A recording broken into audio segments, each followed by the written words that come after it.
Obila mago kwach kicho chako timo nonro bang' yudo lipot ni jok moko mapok oyang nonro margi noiko ji maromo 14 ma ji kia kendo ringregi okengi e bura achiel e kar ikma Makaburini Kericho e yo makelo chich. Jodak ma Kericho kod joked ratich oganda koro dwaro mondo doho ochiw chik mapiyo mayiene obila kunyo ringrego duto kendo timnegi nonro mar fwenyo ni gin ng'a gi ng'a, kaluwore ni jonenogi wacho ni ne gin ji mane okengi kendo chal margi ok ne ber, kaluwore kod nonro ma wiye ringrego noiki kogwen ma tarik 20 dweni.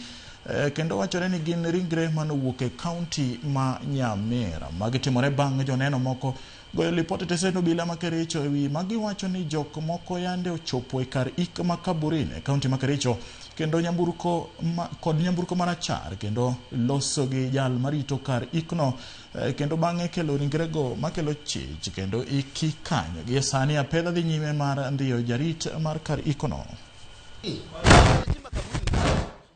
Kwa shimo moja kama kulikuwa na hospitali hapa watu ambao wameaga na tujui wako wapi, tuambiwe kama wako ama hawako, na tuambiwe notification. Where are their pictures? Who gave the permission to come and bury these bodies here? We've been seeing the government keeping quiet when people are being killed and dumped in River Yala, Shakahola, Kware, and we are not seeing a repeat of Kware in Kericho.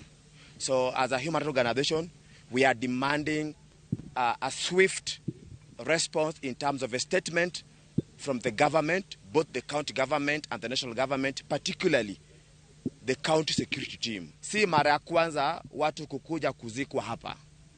Hii imejulikana tu sababu walileta watu wengi kwa pamoja.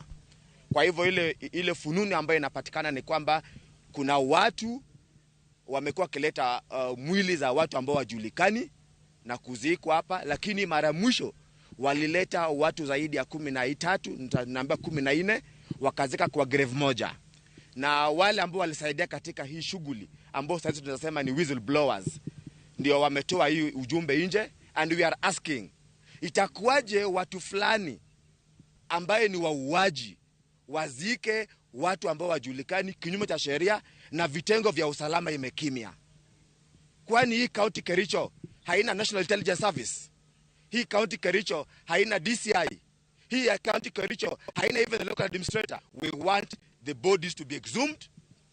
We want the bodies' identity to be established. We want to know where they have come from and under what circumstances are they here. Hawa watu ni wangapi na hawa watu ni wawapi? Hapo tu kama raia tunataka itolewe hiyo mwili, kama hawana hiyo stakabadhi ya kutuonyesha kwamba huyu na huyu na huyu watu hawa ndio wameshikwa hapo na walifuata procedure, sisi hatuna shida. Waeke perimeter wall kwa hii cemetery. Manake hatuwezi jua mtu anaweza kuja azike mtu mwingine bila idhini na bila ile stakabadhi ambazo inatakikana. Sasa ile kitu tunaomba saa hii serikali wafukue hizo miili saa hii ikiwa mchana. Hatutaki wafukue usiku.